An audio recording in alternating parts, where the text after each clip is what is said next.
Bonjour, alors l'idée des pourquoi de la météo écrit chez Albin Michel, c'est tout simplement de transmettre un peu ma passion de la nature. Oui, ça peut paraître paradoxal arrivé de loin, mais si je suis météorologiste aujourd'hui, si je raconte cette météorologie à travers les médias comme RTL ou TF1 ou parfois à travers des conférences, c'est simplement parce que je suis passionné par la nature. Moi, la météorologie, c'est une des premières fenêtres, une des premières portes d'entrée vers cette nature, vers cette planète sur laquelle on vit quand même, il ne faut jamais l'oublier, et dont il faut prendre soin aujourd'hui si on veut permettre aux générations futures de bien vivre. Alors dans ce vaste processus, évidemment, mon livre s'inscrit dans une toute petite démarche, une toute petite envie, c'est tout simplement de permettre de comprendre facilement, avec des termes simples, ce qui se passe autour de nous quand on regarde le ciel. Donc l'idée, c'est de répondre à pourquoi le ciel est bleu, combien y a-t-il de sortes de nuages, pourquoi est-ce qu'il y a des arcs-en-ciel, pourquoi le rayon vert, pourquoi est-ce que parfois on peut avoir une température ressentie, vous savez, cette température ressentie qui peut être différente de la température que l'on vous donne sous abri, et ainsi de suite. Pourquoi les pressions, les dépressions, pourquoi est-ce que la température baisse avec l'altitude. Donc en gros une soixantaine de questions comme ça, permettant de s'approprier un petit peu cet environnement, parce que finalement quand on est passif devant un spectacle, quand on est passif devant quoi que ce soit, en général on se l'accapare un peu moins, donc si on en prend moins possession, il fait un peu moins attention, vous voyez un peu l'idée. Et là avec ce livre, si vous pouvez comprendre un peu ce qui se passe dehors, si parvenez à vous dire ah bah oui, tiens, l'arc-en-ciel c'est quand le soleil est derrière,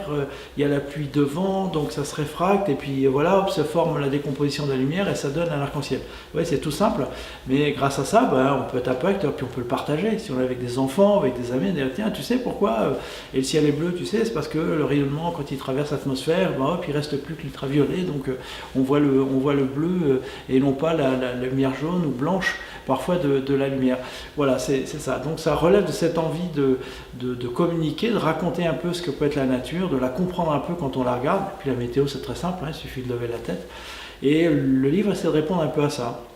Et puis après, alors c'est peut-être un peu naïf, mais j'y crois, c'est qu'à partir du moment où on peut comme ça la comprendre, on regarde la planète un peu différemment, donc on la trouve belle, parce qu'elle est quand même très belle, notre planète.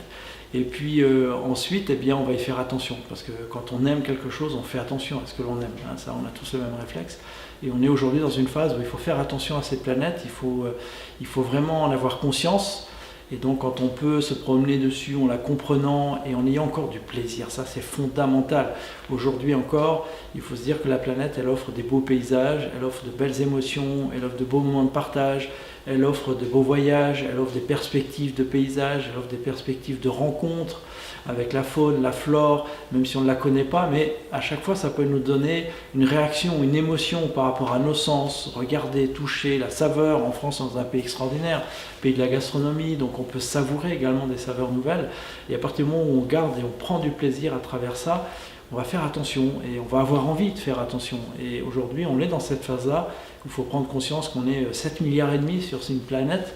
et qu'elle ne grossit pas, qu'il n'y a pas plus de ressources, donc il faut en prendre soin et qu'il faut faire attention à optimiser, j'aime pas trop le terme,